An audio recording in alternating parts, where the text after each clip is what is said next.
그래도 한 10분이라도 좀 쉬는 게 낫죠? 원래 강의는 1시간이 넘어가면 머릿속에 안 들어온대요. 근데 저는 강의 하다 보면 밤낮 시간을 잘 넘겨요. 제가 열정이 얼마나 많으냐고 하면은 제가 강의를 700시간을 해도요, 원고 하나 없이 목차만 정해놓고 그대로 합니다. 그러니까 어떻게 보면 세상에 하고 싶은 이야기가 그만큼 많다는 얘기도 돼요. 너무 답답하니까. 현실이요. 그게 참 이제 세월이 지나다 보면 내가 예전부터 하던 얘기가 지금 어때요? 내 말대로 이제 서서히 자꾸 모든 게 이제 바뀌어 나가는 게 보이잖아요. 그러면 좀 사람들이 진작에 마음의 문을 열고 내 공부를 받아들였다고 하면 억울한 죽음도 많이 구제할 수 있고, 저는 이렇게 봐요. 치매요. 내 공부 없이 앞으로 해결 안 납니다. 나는 장담하고 있어요. 앞으로 치매 환자 기하급수적으로 늘어나는데 정부에서 돈 아무리 지원해도 정부 세금 걷는 거 치매 환자한테 다 투자해도 감당 안 될 정도로 지금 같은 방식으로는 안 된다는 거예요. 차라리 이렇게 국가적으로 우리나라도 내가 안타까운 점이 실질적으로 이렇게 환자들 비용 적게 들이고 치매 환자 없이 건강에 살라고 하면 모든 가정에서 2, 3, 6, 8번 빼고 1번, 9번 빼라.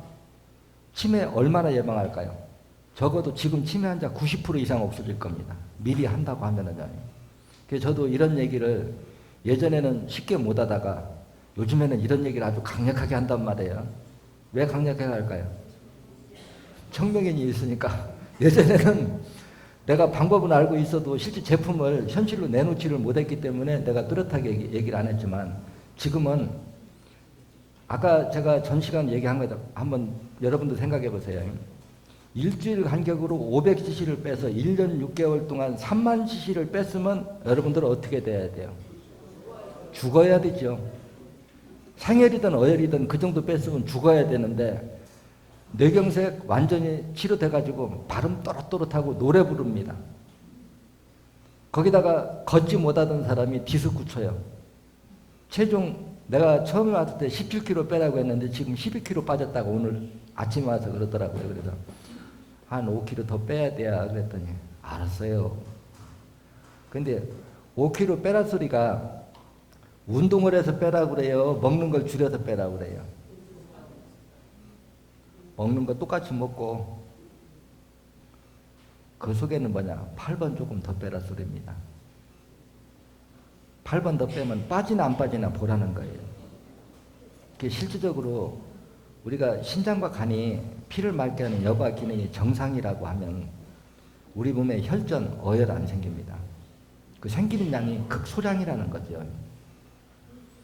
근데 우리는 신장과 간을 회복시켜서 혈전, 어혈을 더 이상 만들어내지 못하게 하는 방법이 있고, 또 이미 혈관을 막은 것도 녹여서 빼내는 방법이 있고, 또 일주일에 500cc를 빼서 1년 6개월을 쉬지 않고 3만 cc를 빼내고도 사람 멀쩡하게 체력이 안 떨어지게 하는 이미 처방학이 나와 있는데 뭐가 두려워요? 그렇죠? 오늘 제가 여기 나가다 보니까 탈창하고 뇌출혈 지주막하 출혈하고 손해 위축증하고 좀 설명 좀 해주십시오 하고서는 여기다 이렇게 적어놨는데, 사실 이거를 체계적으로 설명하려고 하면 50분 동안에 죽었다 깨는도 못해요. 그래서 내가 이걸 들고 온 거는 뇌출혈에 대해서는 이거 한번 읽어보시면 상세한 내용, 뇌질환에 대해서 여기 다 나와 있거든요. 그래서 내가 지금부터 저 뒤에다가 한 주먹 갖다 놓으라고 했어요. 그래서 집에 있는 분들은, 없는 분들은 요거 갖다 한번 읽어보시면 되고, 그러고도 저게 부족하면 식사로 저쪽 가면 사무실 옆에 있거든요. 우리 직원한테 이것 좀 몇 부 달라고 하세요. 그럼 줄 겁니다. 제가 이게 뭐냐고 하면, 이게 제가 20년 동안 중의학 대학교에다 논문 발표를 했어요. 그래서 논문 발표한 거를 다 모아놓은 게 이제 이렇게 두꺼운데, 이걸 오는 사람마다 나눠주기는 너무 부담이 커서 하나씩 빼놓은 거예요, 이게. 요거는 제일 마지막에, 지금 몇 개월 안 됐죠. 요거 내가 중의학 대학에다가 발표한 논문 그대로입니다, 이게. 한국어로 된 거예요. 어떻게 보면 중국 냄새 안 나요? 빛깔이? 나죠. 근데 중국에는 우리 제품이 좀 중국으로 나가다 보니까 디자인이나 이런 것들을 중국에다 조금 맞추는 편이야. 우리나라 사람은 뭐 디자인이 어떻든 상관없잖아요. 뭐 아까 저것도 내가 정춘환 저거 만들어 놓고 저렇게 과립으로 만들든 환으로 만들든 뭐 기능만 있으면 되는 거지. 그게 뭘로 만들면 뭔 상관이 있겠어요. 그래서 저는 막 그런 거 안 따져요. 뒤에다 차자를 붙이면 어떻고 10분자를 붙이면 어떠냐. 먹고 좋아만 지기만 하면 그만이지. 그냥 아주 쉽게 생각하는 사람이거든요. 그래서 탈창에 대해서 요걸 강의를 하려고 하면은 이제 당사자가 아래 탈창이 두 가지가 있습니다. 쉽게 하면 남자로 말하면 낭심 속으로 창자가 밀려 들어가는 창자가 있고 항문이 대장이 밖으로 빠지는 탈창 두 가지가 있거든요. 근데 이제 이거는 탈창이 생긴다고 하는 거는 장기를 붙들어주고 있는 탄력을 잃었다 소리예요. 쉽게 얘기하면은요. 그리고 이 창자가 낭심 속으로 가서 낭심이 자꾸 이렇게 커지는 탈창은 거기 통로가 있다 소리예요. 그 통로가 무슨 통로일 것 같아요, 여러분? 원래 그 통로가 만들어진 거는 낭심이 제가 얘기 그렇게 하죠. 최세포가 청년기에 알을 낳고 그 알이 낭심에서 부화된 것이 정자다 그러잖아요. 그러면 이것이 부화가 잘 되려고 하면은 적정한 온도가 필요합니다. 그래서 날씨가 뜨거우면 바깥으로 축 늘어져서 온도를 떨어뜨려서 맞춰주고 날씨가 추우면 그게 우로 올라와서 속이 타면서 온도를 보존해주는 부하의 온도를 맞추기 위해서 낭심이 통로인데 이 통로로 장기가 빠져나오는 탈창이 있고 항문이 빠지는 게 있다는 거예요. 근데 이게 제가 항상 강의할 때 보면 원인 치료와 결과 치료를 얘기를 잘해요. 근데 이게 뇌파에 대한 원인이 있고 어혈이 생긴 원인이 있고 혈관이 막혀서 피가 못 도는 거. 무슨 얘기냐고 하면 우리 인체는 장기가 됐든 근육세포가 됐든 수축팽창의 원리로 움직이죠. 그럼 움직이라고 지시를 내리는 게 뇌파로 지시를 내리는데 이게 이제 뇌파에 대해서 수축팽창을 하려고 하면은 두 가지가 정상화돼야 돼요. 그래서 내가 강의 테이프는 이렇게 설명을 하거든요. 양반 다리를 한참 하고 있다가 다리를 피면은 다리 쥐나죠. 근데 저리면 힘을 줘보면 어때요? 힘이 안 들어가죠. 또 감각은 어때요? 정상적 감각이 아니죠. 그럼 이걸 놓고 생각을 하면 돼요. 혈관이 터졌어요? 아니죠. 그러면 신경선이 잘라졌을까요? 네, 아니에요. 그런데 왜 힘이 제대로 안 들어갈 거냐? 이 얘기는 뭐냐? 혈관이 막혀서 피가 못 돌면 양반다리를 하면 혈관이 접쳐지겠죠. 그럼 피가 못 돌면 산소가 고갈됩니다. 이 얘기는 뭐냐면 혈관이 막혀서 피가 못 돌면 산소 공급이 안 되면 뇌파가 정상적으로 가도 이게 반응을 못하면서 기능이 떨어지는 거. 그러면 피가 못 도는 원인은 뭐예요? 혈관이 어혈을 막아서죠. 그럼 이런 경우에 우리가 빼준다고 하면은 낭심 쪽으로 탈창에 빠진 건 51번, 29번. 그리고 큰 틀에서 보면 8번. 근데 이제 항문 탈창이 된 건 14번이 추가돼야 되겠죠. 이거를 하면은 10명 중에 9명은 올라붙을 겁니다. 그리고 이렇게 하고도 안 되는 사람은 어디를 빼줘야 되느냐? 9번, 53번, 1번. 왜 9번, 53번, 1번일까요? 뇌파 누수라고 진단했거든요. 그래서 뇌파 누수라고 하는 거는 이제 뭐냐고 하면 아까 어느 환자도 손을 계속 이렇게 떨고 있어요. 제가 여기에서 뭐라고 써놨어요? 우리가 이제 세포를 팽창시키고 수축 팽창을 하기 위해서는 전류로 말하면 100볼트의 전류가 필요하다고 그러면 100볼트가 가야 돼요. 근데 뇌에서는 100볼트의 전류를 보내주는데 중간에 신경선의 피복이 벗겨지면 뇌파 누수가 일어날 수도 있고 뇌파 합선이 일어날 수도 있다는 거예요. 마치 우리가 전화선의 피복이 녹아버리면 근데 그 녹인 물질은 강산의 산화작용 산패에 의해서 녹았다는 거예요. 제가 진단하는 거는 그 위치는 어디냐? 9번, 53번이 대부분이라는 거죠. 그래서 뇌파 누수는 팔다리나 장기나 힘이 서서히 빠져나가는 것을 뇌계리, 근육신경마비 쪽으로 변이 진행이 되고 나는 움직이기 싫은데 저 혼자 덜덜이고 눈이고 팔이고 어디고 움직이는 것은 뇌파 합선에 의해서 오는 병이다. 그러면 뇌파 누수에서 근육이나 장기 기능이 떨어지는 거나 원하지 않는 움직임, 틱장애 이거마저도 알츠하이머처럼 걸음이 제대로 되지 않는 거, 이런 것들은 전부 다 뇌파 합선에 의해서 오는 병이다. 그러면 뇌파 합선도 신경선의 피복이 벗겨진 게 원인이고 뇌파 누수도 신경선의 피복이 벗겨진 게 주 원인인데 그 혈점은 대부분 9번, 53번에 해당하는데 신경선은 우리 몸에 한 부위만 있어요? 전신에 덮여 있어요? 전신에 덮여 있는데 인체 어느 부위에 신경선의 피복도 벗겨질 수 있다. 그러면 신경선의 피복이 벗겨진 데는 일단 산도가 높은 데죠. 내 몸에서 산도가 제일 높은 데는 피의 유속이 가장 느린 데고 피의 유속이 가장 느린 데는 어혈이 많이 쌓이는 곳인데 왜 재수 없이 하필 9번, 53번이 많이 신경선의 피복이 벗겨지느냐? 잠잘 때 문제가 있다. 잠잘 때 우리가 어때요? 비계를 어디를 압박해요? 9번, 53번 위치를 제일 오래 압박을 하죠. 그래서 신장과 간 기능이 떨어져서 고지혈증 상태에서 비계를 오랫동안 장기간 9번, 50번 압박을 하면은 그 혈전이 거기다 쌓여서 이게 풀어지지 않고 피가 못 돈 시간이 길어지면 약산, 중산, 강산하고 산도가 높아지면 그 산화작용이 산패에 의해서 신경선의 피복이 벗겨지는데 신경선의 피복 세포는 세포 분열이 안 일어날까요?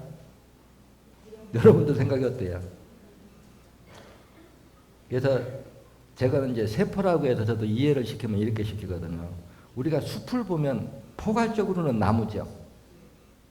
근데 자세히 들어가 보면 소나무, 밤나무, 가시나무 몇백 종류의 나무가 있어요. 자세히 들어가서 보면 그와 마찬가지 우리 몸도 포괄적으로 보면 그냥 세포라고 그럽니다. 근데 그 세포의 종류는 숲의 나무의 종류가 다양한 만큼 우리 몸에 세포도 그렇게 다양한 종류가 있는데 산의 나무는 모든 살아있는 나무는 살아있는 생명체다. 맞죠? 세포 분열이 일어나지 않는다고 하면은 생명이 존재할 수가 없어요. 그게 우리 몸도 끊임없이 노후세포, 병동세포, 수면세포는 세포 분열을 통해서 떨어져 나가고 새로운 세포가 분열하는 기능은 다 있는데 우리가 조직이 다르다고 하는 것은 그 세포가 필요로 하는 영양분이 다른데 그 영양분의 현대화기는 520가지다, 1000가지가 해도 그 영양분을 가공하는 공장은 소장이고 소장 속에 유산균이 가공을 하고 그 영양분을 공급해 주는 건 혈액을 통해서 공급이 되는데 혈관이 막혀버리면 영양분이 공급이 안 된다 소리란 말이에요. 그러면 혈관을 막고 있는 어혈을 빼주면 고인물은 흐르게 하면 어때요? 맑아지죠? 유속을 빠르게 하면 혈액도 마찬가지예요. 어혈을 빼내서 피의 유속이 빠르게 해주면 피의 유속이 빨라진 만큼 산도가 떨어지면 녹이지 못하게 하는 기능과 그러니까 9번과 53번에서 어혈이 나오면 피 유속이 빨라지는 행위 하나 자체가 산도는 어떨까요? 떨어지겠죠? 영양 공급 이루어지겠죠? 피의 유속이 빠르면 어때요? 온도가 올라가겠죠? 온도가 올라가면 혈관은 어떨까요? 확장되겠죠? 이게 외형상으로는 우리가 사회를 하는 거지만 실제적으로는 사회를 하는 행위 하나 자체가 이렇게 여러 가지 현상을 동시에 일으킬 수 있다는 거예요. 그러면 탈창에 대해서 이해됐어요? 네, 쉽게 얘기해서 낭심적으로 탈창이 이루어지는 것은 51번, 29번이 원혈이고 또 항문 쪽이 탈창된 거는 14번, 29번. 근데 요걸 하고 안 될 때는 어디를 빼라? 9번, 53번, 1번을 빼라. 이건 뇌파 누수로 진단한 거다. 이해됐죠? 네. 그 다음에 이제 뇌출혈, 아까 출혈을 인해서 이제 우리가 뇌출혈 중풍이 왔다. 이거 중풍이 오려고 하면은 뇌혈관이 터진 게 뇌출혈이죠. 근데 이제 우리가 일반적으로 보면은 제가 책에는 이렇게 써놨을 겁니다. 뇌 쪽으로 들어가는 입구가 막히면 뇌경색이 오고 뇌를 거쳐서 나가는 쪽에 막히면 뇌출혈이 발생한다. 이래 놨어요. 그 다음은 9번을 막던 1번을 막던 어혈 없이는 막을 수가 없죠. 그러면 9번을 막히면 뇌 쪽으로 들어가는 혈액 공급량이 줄어들면은 여기 밑에 이제 손의 위축증이 있는데 영양 공급이 줄어들면은 뇌세포는 어떻게 될까요? 줄어들겠죠. 그래서 소뇌한테 필요한 영양 공급, 혈관이 막혀서 영양 공급이 줄어들면 혈액량이 줄어든 만큼 소뇌가 작아지는 것이 소뇌 위축증이다. 근데 소뇌 위축증이면 뇌만 위축되는 경우도 있고 뇌파 누수가 동시에 일어나는 경우가 있어요. 그래서 뇌세포만 줄어드는 경우는 9번 쪽이 막히면 발생하고 9번과 53번이 동시에 막히면 소뇌 위축증과 근육신경마비가 동시에 올 수도 있습니다. 차이는 9번만 막혔느냐, 9번 53번이 동시에 막혔느냐 하는 차이점뿐이라는 거죠. 그럼 우리가 이제 1번이 막히면 1번이 막혀서 1번 쪽이 막히면 뇌를 거쳐서 나가는 쪽이가 혈관이 막혀버리면 피의 유속은 어떨까요? 느리겠죠. 피의 압력은 높아요. 유속이 느리면 산도가 높아집니다. 산도가 높아지면 산은 산패 부식작용을 해요. 그래서 혈관벽을 자꾸 부식시켜서 약해서 이제 이렇게 약해지면 1차적으로는 꽈리처럼 이게 커져요.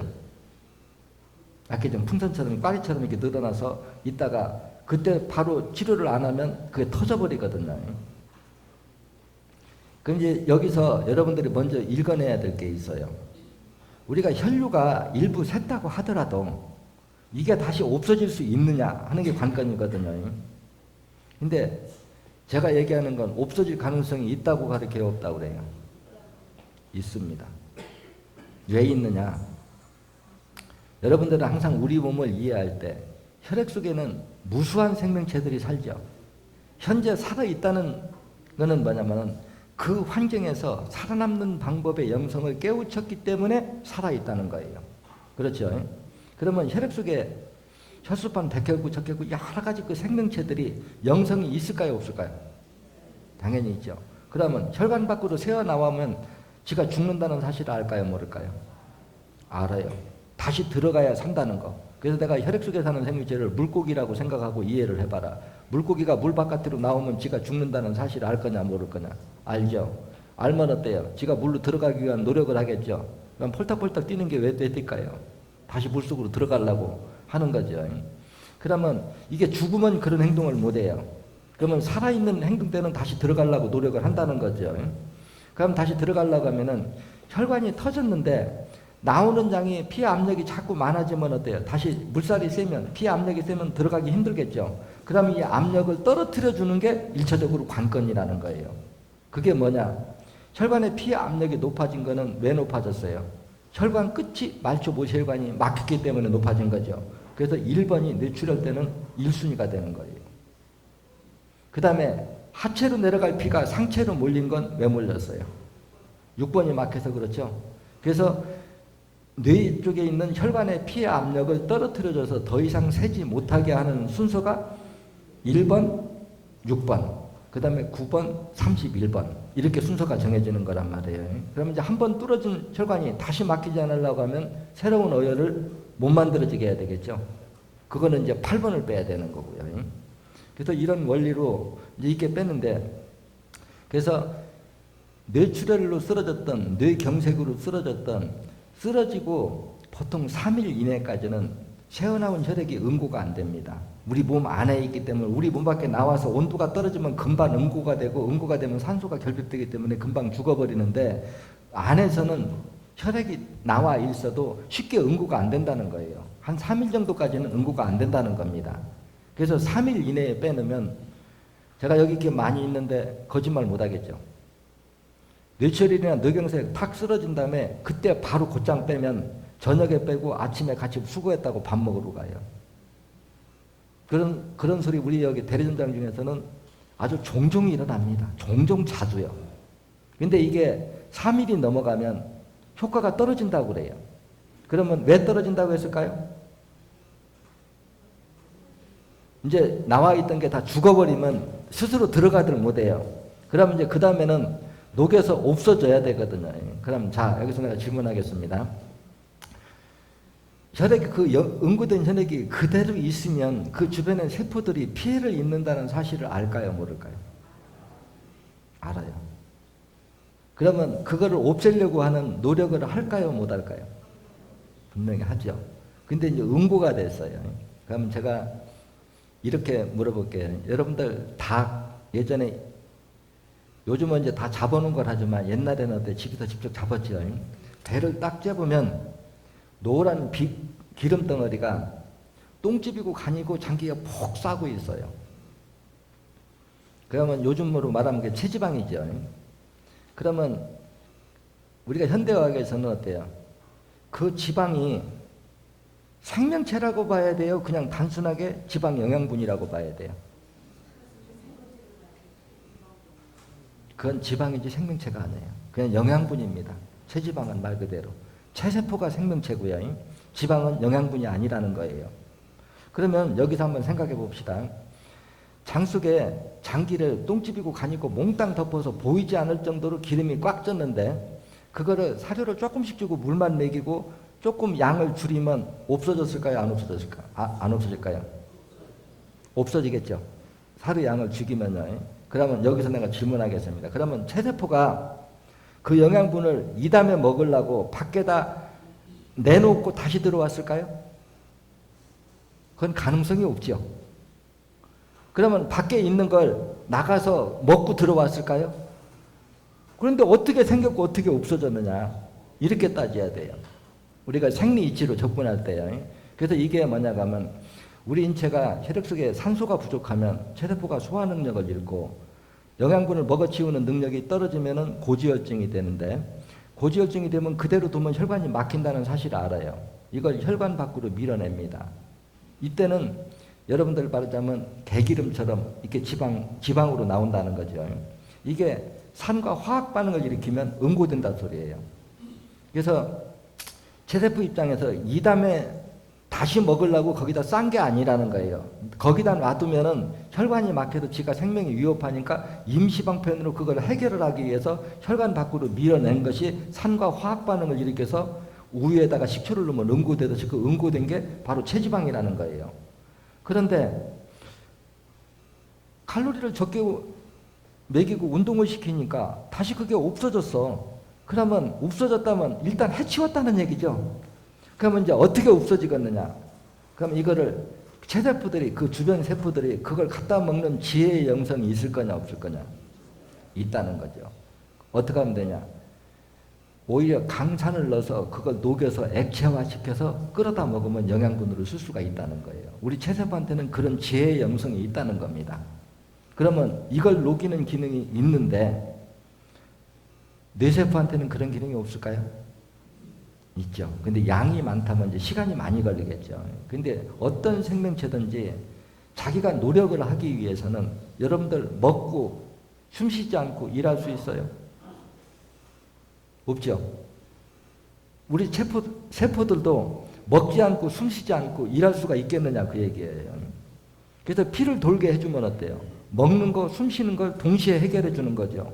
그럼 해주면 이제 응고된 거를 이것들이 서서히 산을 밀어내서 그러면 녹여서 다시 흡수해가지고 소멸시키는 기능이 있다는 겁니다. 다만 이것이 이제 너무 많이 샜느냐, 적게 샜느냐. 이제 이게 차이거든요. 그래서 실제적으로 이제 제가 뇌라고 하는 것도 이 공부를 해보니까 그래요. 이제 손해 위축증이라고 하는 거는 뇌 혈관이 막혀서 영양 공급이 안 되니까 영양 공급량이 줄어든 만큼 뇌 세포가 굶어 죽어서 없어지는 게 손해 이제 위축증인데 치매라고 하는 거는 뇌 세포 분열 기능이 떨어진 게 치매다 이렇게 났단 말이에요. 그럼 뇌 세포도 분열하기 위해서는 뭐예요? 영양분이 필요하겠죠. 뇌 세포가 분열하는데요. 그런데 여러분들 뇌를 사진으로나 봤죠, 다요. 보면은 두부 덩어리 같이 생겼죠. 주로 지방, 단백질, 당으로 구성되어 있습니다. 뇌 세포는요. 그러면 혈액 속에서 빨간 피 속에서 지방, 단백질, 당만 따로 움직이는 통로가 따로 작은 공간이 있다는 거예요. 그 통로에서 영양분이 오다가 중간에 산도가 높아서 응고되면 그게 내가 얘기하는 치매 단백질이라는 겁니다. 그럼 이건 어때요? 혈관 밖에서 응고된 거죠. 그 여기까지 어떻게 이 녹이는 성분을 도달시켜서 이걸 녹여서 영양분 공급 통로를 열어줄 거냐 하는 것이 뇌세포 분열 기능을 활성화시키는 거고 또 영양 공급이 이루어져서 피 순환이 빨라지면 어떨까요? 산도가 떨어지겠죠. 그래서 이제 이런 내용을 상세하게 풀어놓은 게 바로 뇌질환입니다. 그래서 이걸 여러분들이 보신 분도 있고 안 보신 분도 있고 이제 이럴 건데 이걸 한번 좀 강의도 한번 듣고 이 논문집도 한번 이렇게 읽어보면은 도움이 좀 많이 될 거예요. 그래서 이제 실제적으로 이제 저는 어떤 이 화학 반응의 이치를 공부하다 보니까 뼈는 어떻게 만들어질까? 뇌는 어떻게 만들어질까? 심줄은 어떻게 만들어질까? 이런 것들이 상당히 이제 의문이 많이 갔었는데 화학 반응의 이치를 공부하다 보니까 이것이 술술 풀려요. 근데 마지막에 다 풀어보니까 우리가 정상 조직을 만드는 것도 산의 화학 반응이 일어나지 않으면 만들어질 수가 없고, 암이나 섬유종이나 비정상 물질이 만들어지는 것도 산의 화학 반응이 일어나지 않으면 만들어질 수가 없어요. 그러면 정상 조직과 비정상 조직이 만들어지는 원리를 생각해 보면, 정상 조직은 체세포들이 자기 의도에 의해서 화학 반응을 일으켜서 인위적으로 만든 거고, 병이라고 하는 거는 심장과 간이 피를 여과해 주는 기능이 떨어져서 혈액 속의 산도가 높아져서 혈액 속에 있는 이물질이 응고된 것이 이제 비정상 물질이 만들어지는 건데, 산의 강도에 따라서 응고 물질이 달라지더라고 얘기해요. 그래서 이거를 산의 종류를 논하려고 보니까 이거 100가지로도 1000가지로도 논을 수가 있는데, 100가지 1000가지로 산의 종류를 논아놓고 이름을 다 붙인다고 해야 우리가 병을 치료하는데 무슨 의미가 있겠느냐. 그래서 산의 종류가 많다고 하는 거는 제가 이렇게 설명할게요. 여러분들이 먹는 음식이 영양분의 가지수가 몇 가지나 될까요? 우리가 필요한 게 그냥 500가지라고 생각합시다. 500가지를 우리 몸에서 소화시키면서 나오는 질소가스가 다 같을까요? 조금은 다 다를까요? 조금은 다 다르다고 봐야죠. 이렇게 이해하면 돼요. 우리가 산도요. 그러면 산소가 부족하면 그 양의 월등히 많아지고, 체세포의 소화 능력에 따라서 산의 양도 강도도 전부 달라지는 게 우리 몸의 변화거든요. 그러면 이걸 이렇게 갖고 따져서 노누다 보면 실제 정상적일 때 우리가 500가지, 1000가지가 된다고 하더라도 이게 3000가지로도 분류를 할 수 있다는 거라. 근데 그렇게 분류해놓고 의미를 다 붙여봐야 병을 고치는 데는 별 도움이 안 돼요. 그래서 저는 이거를 그냥 이렇게 접근하거든요. 이걸 원리로만 한번 구분을 해보자. 그러다 보니까 크게 가지수를 뭐 100가지, 500가지 이렇게 나누지 않고 3등분을 해버렸어요. 약산, 중산, 강산. 그래서 약산은 혈액 속에 산소를 고갈시키는 역할을 하는 게 주도적 역할을 하고, 중산은 혈액 속의 지방 단백질을 응고시키는 역할을 하고, 강산은 지방 단백질은 녹여버리고 철분, 석회질, 칼슘, 콜라겐 성분을 응고시키는, 강산은 응고시키고 녹이는 기능을 동시에 하는 거고, 중산은 응고시키는 기능만 하는 거고, 약산은 혈액 속에 산소 고갈을 시키는 기능을 하더라. 이렇게 크게 그냥 3등분으로 나눠놓고, 그 이제 해독을 할 적에도 약산, 중산, 강산 해독을 이제 따로 이렇게 해놨거든요. 그래서 내 나름대로는 이게 정리가 다 돼 있어요. 그리고 어때요? 지금 제가 여러분들 이렇게 해도 약산 해독하는 제품, 중산 해독하는 제품, 강산 해독하는 제품, 이게 다 만들어 놓고 이미 실천해 보여주는데 그 이론이 지금 틀리지 않다는 걸로 이렇게 나타나고 있잖아요. 그래서 이제 이런 원리에다가 우리 몸에 어떤 병적인 이런 물질들이 이제 만들어지는 그 과정을 생각하면, 그거 역으로 풀면 그거 녹이는 게 결국 어렵지 않아요. 일반적으로 우리 몸속에 담석이 생겨서 막 피부를 찌르고 암쳐서 통증이 와요. 또 통풍선 통증 있는 사람들이. 그러면은 그거를 수술로 빼내지 않고 어떻게 그거를 없앨 수 있느냐, 이렇게 생각할 수가 있거든요. 근데 그게 응고된 걸 역으로 풀면은 그거 녹이는 거 어렵지 않다는 거예요. 단지 제가 해보면 그 목적한 곳에 있는 어혈이 과연 나오냐. 내가 이렇게 질문해 볼게요. 녹이는 약성이든 해독 약성이든 죽이는 약성이든 혈관이 막힌 데는 약성 도달이 안 된다. 여러분들 어떻게 생각해요? 이게 어거지 소리일까요? 아니죠. 우리가 어떤 약성이라고 해도 혈관이 막혀버리면 환부까지 그 약성 도달이 안 된다는 거예요. 그래서 모든 병이 만성질병이 된다는 거예요. 또 혈관이 막히려고 하면은 혈전 어혈 없이는 막힐 수가 없어요. 근데 그 어혈이 신장과 간 기능이 떨어진 합병증으로 산도가 높아지면 중산 탄인산이 지방 단백질과 화학 반응을 일으켜서 그게 만들어지는데, 지금 간 기능이 왜 떨어진지 아는 사람이 있어요? 떨어진 걸 떨어졌다고 진단할 능력은 있어도 그 원인을 알아서 해결하는 학문은 지금 현재는 존재하지 않는다는 거예요. 심장 기능이 간 기능이 떨어져서 간이 굳으면 굳었으니까 간경화라는 거지, 간경화가 왜 생겼는지를 아는 사람이 있느냐, 그 얘기란 말이에요. 근데 나더러 물어보면 어떻게 해요? 신장 기능이 떨어지면 요산 수치가 높아지고, 요산 수치가 높아지면 혈액 속에 산소가 부족해진다. 산소가 부족하면 체세포들이 소화 능력을 잃는다. 이게 생리치란 말이에요. 그럼 체세포가 소장에서 흡수한 영양분을 못 먹어 치우면, 못 먹어 치운 만큼 혈액은 어때요? 걸쭉해지겠죠? 걸쭉해진 혈전이 간의 멀추 무체혈관을 막아버리든가, 혈액 속에 산소를 고갈시켜서 소화 능력을 떨어뜨려 버리면 어떨까요? 간은 혈액 속에 있는 탄인산을 먹어치울 수가 없겠죠. 그러면 탄인산이 못 먹어치운 만큼 누적되는 거 상식이지 않냐 그 얘기란 말이에요. 생리치로 진단하면. 근데 성분학으로 진단하면 이거 진단을 할 수가 없죠. 그래서 치매 단백질도 뇌질환에 대해서 얘기하면 제가 이렇게 물어볼게요. 치매에서 응고된 치매 단백질과 암과 산의 강도가 같을까요? 다를까요? 조금씩 차이가 납니다. 산의 강도에 따라서 응고 물질이 달라진다 그 얘기예요. 그러면 암 환자한테 암 주변에 단백질이 있는 거와 치매가 있는 사람의 비정상 단백질이 응고된 것을 성분학으로 검사하면 그게 있다는 것까지는 알 수가 있어요. 근데 그런 비정상 물질들이 산과 화학 반응을 일어나지 않고 응고될 수 있을까요? 없죠. 그러면 산의 강도가 혈관에 막힌 시간이 길어질수록 산도가 높아진다. 그러면 어때요? 사람마다 혈관이 막힌 시간에 따라서 산의 강도가 다 달라진다 소리란 말이에요. 그래서 이런 산의 강도를 내가 전체적으로 이렇게 다 분류를 하다 보니까 차라리 이걸 크게 나눠서 이해하기 쉽게 약산, 중산, 강산이라고 하자. 그래서 혈액 속에 지방 단백질만 응고된 것이 뭐냐? 단순어혈입니다. 이건 침으로 찌르고 좀 강하게 당기면 우연만 하면 딸려 나와요. 근데 간이 먹어치우는 성분을 지금까지 어떻게 배웠어요? 시고, 떫고, 쓰고, 아리고. 탄인산이라고 그랬죠. 탄인산이 약산과 화학 반응을 일으키면 칼슘이 만들어집니다. 한 단계 높은 산과 화학 반응을 일으키면 철분이 만들어져요. 그러면 이거를 내가 이렇게 얘기하니까 여러분들 잘 이해 안 되죠? 그럼 탄인산은 떫죠? 철분은 떫은 맛이 약간 싸하지 떫은 맛이 강하지 않아요. 그렇죠? 여러분 감나무 이파리 새파랄 때 맛을 보면 어떤 맛이 날까요? 떫겠죠? 그놈이 단풍이 들으면 떫은 맛이 있어요? 없어요? 없죠?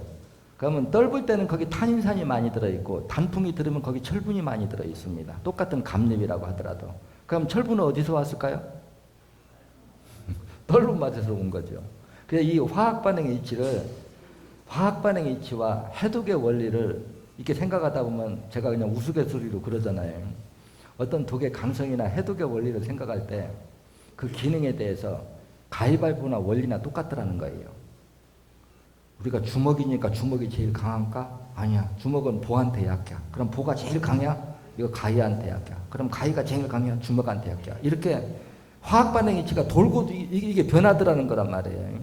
근데 이러한 탄인산은 식물들이 동물이나 곤충이 자기 몸을 뜯어먹기 위해서 접근하면 그걸 못 뜯어먹게 방어하기 위한 수단으로 만든 게 이 탄인산이고 그게 바로 독이라는 거란 말이에요. 그럼 우리 몸이 동물이나 곤충은 그걸 먹어야 살잖아요. 그렇죠? 그러면 식물 입장에서는 동물이나 곤충이 자기 몸을 못 뜯어먹게 하는 독성을 자꾸 연구해서 발전시키고 이게 진화고 동물이나 곤충은 그거를 먹어야만이 또 생명을 유지할 수가 있어요. 그러니까 또 먹고도 살 수 있는 쪽으로 계속 진화를 하는 게 내가 더불어 진화다. 근데 이 탄인 성분을 우리 몸에서 해독하는 거는 쉽게 얘기해서 그거를 결정적으로 먹어치우는 장기가 간이더라 그 얘기란 말이에요. 간이 이 탄인산을 먹어시키고 소화시킨 배설물이 쓸개 담즙인데 이 담즙은 장 속에서 나오는 질소가스보다 한 단계 약간 차이가 나는 독이거든요. 이 두 개가 만나니까 이게 중화가 돼버려요. 이 중화되는 화학 반응에 의해서 노란색으로 바뀌더라 그 얘기란 말이에요. 그래서 이 화학 반응의 이치를 모르면은 해독 처방이나 어떤 비정상 응고된 물질을 녹이는 처방을 할 수가 없어요. 지금 이 공부를 깊이 아는 사람들은 그런 생각할 거예요. 섬유종이 있었는데 녹아서 없어졌어. 담석이 있는데 녹아서 없어졌어. 우연히 녹았을까요? 그래 화학 반응의 이치를 알고 보니까 그래서 저도 이걸 100% 다 공개를 못하는 게 좀 답답한데 언젠가는 제가 이제 발표한 건데 그래서 막연하게 내가 이해시켜 주는 거 이렇게 하잖아요. 우리가 페인트를 보면 액체로 되어 있습니다. 페인트를 철문에 바르면 딱딱하니 굳어요. 그게 비정상 물질이거든요. 그럼 페인트 속에 어떤 성분이 들어가 있을 적에 그게 액체화됐고 어떤 성분이 없어지고 그게 다시 고체가 됐느냐. 신나 성분이죠. 그래서 이걸 녹이는 걸로 쓸까 해독으로 쓸까 이거에 따라서 산의 강도를 우리 인체에 피해를 입히는 산이 있고 녹이는 게 있고 이게 전부 이제 화학 반응의 이치인데 저도 이제 학문적으로는 내 나름대로는 이거를 정리를 다 했는데 이건 내 공부다 보니까 아직 이름을 못 붙였어요. 그렇죠. 근데 그거 이름 다 알으면 뭐 할 거냐는 거예요. 이름 여러분들이 그거 뭐 100가지고 500가지고 이름 붙여놓고 그게 얼마가 있다는 수치를 안다고 해야 그거 가지고 병을 고칠 수 있는 게 뭐냐. 그래서 내가 현대의학을 뭐라고 평가해요.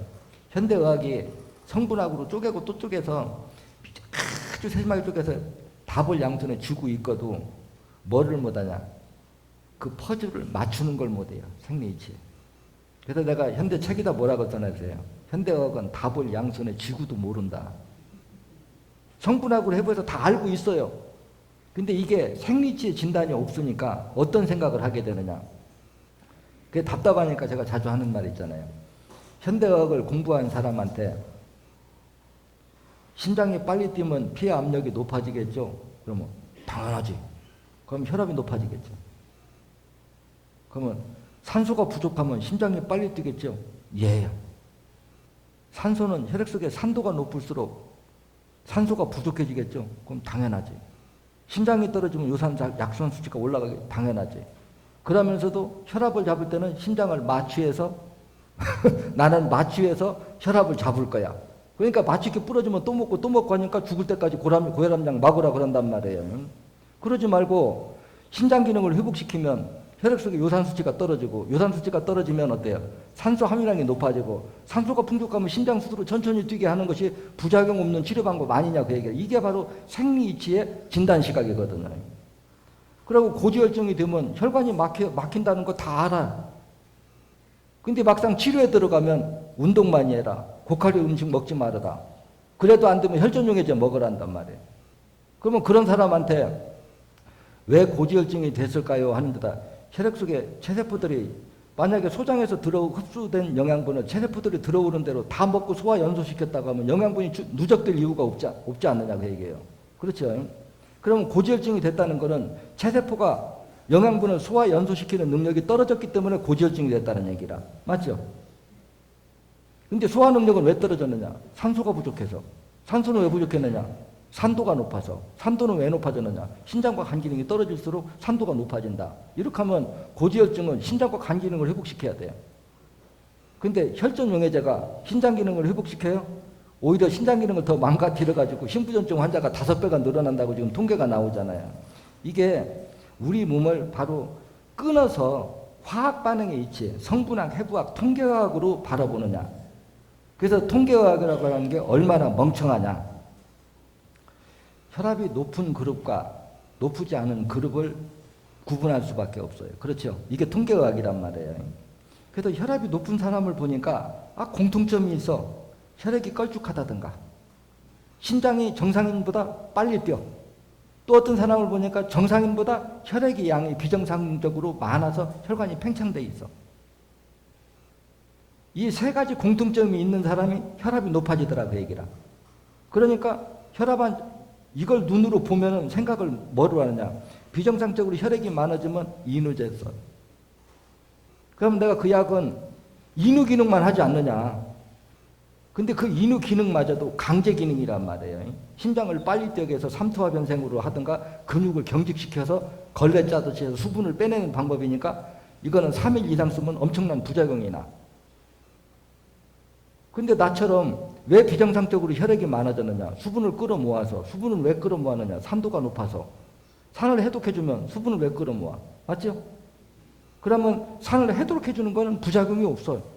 근데 인후작용에 강제 기능을 쓰면 어때요? 부작용이 나니까 3일 이상은 처방을 안 해주려고 한단 말이에요. 그리고 심장이 빨리 뛰는 사람이 혈압이 높으니까 어때요? 심장을 마취해도 천천히 뛰게 해요. 그러니까 이거는 마취 기능이니까 마취 기능 떨어지면 12시간 가면 하루 2알, 24시간 가면 하루 1알. 피가 더 호딱해서 산소 부족이 더 심화되면 약의 강도를 더 높이고. 혈전용해제. 이렇게 뜨니까 지네들이 이렇게 멍청하면서도 멍청하다는 사실을 내가 보면 모르고 있더라는 얘기란 말이에요. 그럼 고지혈증의 원인도 심장이 빨리 뛰게 된 원인도, 비정상적으로 수분을 많이 끌어모은 원인도 따지고 보니까 뭐예요? 심장과 간이 피를 여과하는 기능이 떨어지는 3차 합병증이지 않느냐 그 얘기란 말이에요. 근데 아직까지도 오늘날까지도 고혈압은 심장과 간 기능이 떨어진 합병증으로 진단하는 사람이 있더냐 그 얘기란 말이에요. 그러니까 지금 고혈압은 죽을 때까지 약 먹어야 되는 줄 알고 혈전용해제도 계속, 그러니까 그렇죠. 혈전용해제는 말 그대로 녹이는 기능만 있죠. 심장 기능을 회복시키지 않으면 어떨까요? 세세포가 소화 능력을 떨어지니까 음식을 먹는 한 혈액이 계속 걸쭉해질 수밖에 없어. 그러니까 녹이는 기능도 죽을 때까지 계속 먹어야 유지가 된다는 얘기라. 근데 체세포의 소화 능력을 정상화시켜 놓으면은 이걸 안 먹어도 정상으로 돌아온다는 얘기란 말이에요. 그래 이렇게 진단하는 방법이 완전히 다른데 약성도 완전히 다르더라 그 얘기예요. 우리가 혈압을 잡을 때 심장이 빨리 뛴 건 혈액 속에 산소가 부족해서 빨리 뛴다 그랬어요. 그러면 혈액 속에 산소 부족의 원인은 산도가 높아진다고 그랬습니다. 그러면 산을 해독해주면 산소 포화도는 어딜까요? 높아지겠죠? 심장은 천천히 뛰겠죠? 심장이 천천히 뛰면 피 압력이 떨어져요. 그러면 혈압을 떨어뜨리는 원리는 목적은 똑같은데 내가 생각하는 건 산을 해독해서 피를 맑게 해서 산소 포화도를 높여주면서 심장 스스로 천천히 뛰게 하는 거기 때문에 먹어도 부작용이 없다는 거예요. 근데 마취 기능은 어떨까요? 심장만 마취할까요? 전신이 다 마취될까요? 예. 그래 그만큼 우리가 면역 기능이 떨어진 것도 그래요. 뭐 우리가 고열이 나면 열이 나면 어때요? 열이 나는 사람들을 해부학적으로 성분학적으로 분석해 보면 세균이나 바이러스에 감염될 때 우리 몸이 열이 나요. 그러면 피 검사를 해보면 우리 몸에 침투한 세균이나 바이러스가 보일 거라는 얘기다. 눈으로 보면. 그러면 처방을 어떻게 생각해요? 그놈을 죽이는 거, 항생제, 안 되면 스테로이드, 호르몬제를 쓰지요. 그러면 이거는 죽여서 해를 하는 거예요. 근데 생리치료 접근하면 어떻게 접근하느냐? 다른 사람은 세균이나 바이러스를 똑같이 접하고도 우리 몸에 침투를 못했는데 왜 이 사람만 세균이나 바이러스가 우리 몸에 접근했느냐? 면역 기능이 떨어져서. 면역 기능은 왜 떨어졌느냐? 혈액 속에 산소가 부족해서. 산소는 왜 부족했느냐? 산도가 높아서. 그러면 심장과 간이 회복되기 전까지는 산을 해독해주면 혈액 속에 산소가 풍족해지고 산소가 풍족해지면 내 몸에 항체 떨어 세균이나 바이러스를 잡아먹으라고 하는 양리 기능과 그걸 죽이는 양리 기능은 완전히 다르죠. 그래서 실질적으로 여러분들이 여기서 이렇게 공부를 하고 신천의학과 기존에 우리가 흘러온 이런 약에 대해서 약성에 대해서 혈압을 떨어뜨리고 해를 하는 목적은 똑같습니다. 의도는 똑같은데 약성에 접근하면은 하나는 죽이는 기능, 마취하는 기능이고 신천의학은 피를 맑게 정화하는 기능 가지고 승부를 내거든요. 그러니까 신천의학은 어때요? 부작용이 안 나. 그렇게 제일 두려워하고 경계해야 될 부분은 뭐냐? 여러분들 생각해도 하수도 구멍이 꽉 막혔는데 수저로 파내는 거하고 삽으로 파내는 거하고 어떻게 빠를까요? 삽으로 파내는 게 훨씬 빠르겠죠. 얘기는 뭐냐? 한 번 뺄 때 50cc 빼내는 거하고 300, 500 빼내면 이게 훨씬 빠르다는 겁니다. 그래도 심장과 간이 회복되기 전에는 끊임없이 어혈이 만들어지는데 내 몸에서 어혈이 만들어지는 거나 빼는 거나 비슷하면 3년, 5년을 빼도 끝이 안 난다 소리예요. 그러면 내 몸에서 어혈이 만들어지는 양보다는 빼내는 양이 많아야지 병을 따라잡는데 근본적으로 새로운 어혈을 못 만들어지게 하려고 하면은 이왕이면 8번에 빼서 게다가 이 얘기를 지금 시간이 다 됐다고 기다리니까 하나만 요점 정리를 해줄게요. 우리가 어떤 병을 진단할 때 앞으로 진단하면 어려울 때는 거꾸로 진단하면 쉬워요. 사람이 죽으려고 하면 뇌 기능이 정지되든가 심장이 멎어야 죽었다고 그러죠. 그럼 뇌는 이제 설명을 많이 했으니까 우리가 심장으로 한번 생각해 봅시다. 심장이 멎어야 우리가 사람이 죽었다고 판단할 수가 있지 않느냐 그 얘기란 말이에요. 그럼 심장이 원인 없이 그냥 멈출까요? 여러분들 어떻게 생각해요? 심장이 멈추려고 하면 반드시 멈출 수밖에 없는 환경이 조성돼야 심장이 멎을 수 있다는 거예요. 그럼 이걸 어떻게 풀을 거냐 하는 거예요. 심장이 하는 역할이 뭐예요? 피를 끌고 와서 앞으로 밀어내주는 역할을 하죠. 근데 심장이 피를 당겨도 안 달려오고 앞으로 밀어내도 안 빠져나가면 어떨까요? 심장이 멎을 수밖에 없겠죠. 그래서 심장이 멎을 정도로 피가 안 딸려오고 안 빠져나가려고 하면 전체 말초 모세혈관의 90% 이상 막아야 심장이 피를 땡겨도 안 딸려오고 앞으로 안 나가서 심장이 멎을 수 있다는 겁니다. 이해 가요? 근데 말초 모세혈관이 막히는 건 밖에서는 눈으로 안 보이니까 그걸 모르는 거예요. 그러면 90%가 막히기 전에 자꾸 빼면 심장이 멈출까요? 안 멈출까요? 안 멈추죠. 그러면 있는 거 빼는 것도 중요하지만 다시 안 생기게 하는 것도 중요하겠죠. 그래서 우선 당장 심장하고 가까운 데를 생각하니까 심장이 피를 끌고 들어오는 데를 관장하는 혈이 30번 급체혈이고 심장을 거쳐서 나가는 쪽이가 5번 협심증혈이더라. 그래서 심장질환에 돌연사를 막는가 심근경색을 막는 건 5번 30번이 1순위가 되는 거고 다시 어혈이 안 만들어지게 하는 게 8번 심간혈이란 말이에요. 그래서 이런 원리를 여러분들이 이렇게 알고 나면은 일반 사람들은 그래요. 우리 전체 말초 모세혈관 속에 있는 지방 단백질이 혈액 속에 있는 지방 단백질이 90% 이상이 응고되는 게 어려울 것 같죠. 근데 제가 생각하는 건 빠르면 30분, 1시간만 해도 응고시킬 수 있습니다. 혈액의 주 성분이 90% 이상이 뭐라고 배웠어요? 지방 단백질이죠. 그래서 우유가 주 성분이 혈액이나 거의 똑같거든. 지방 단백질이요.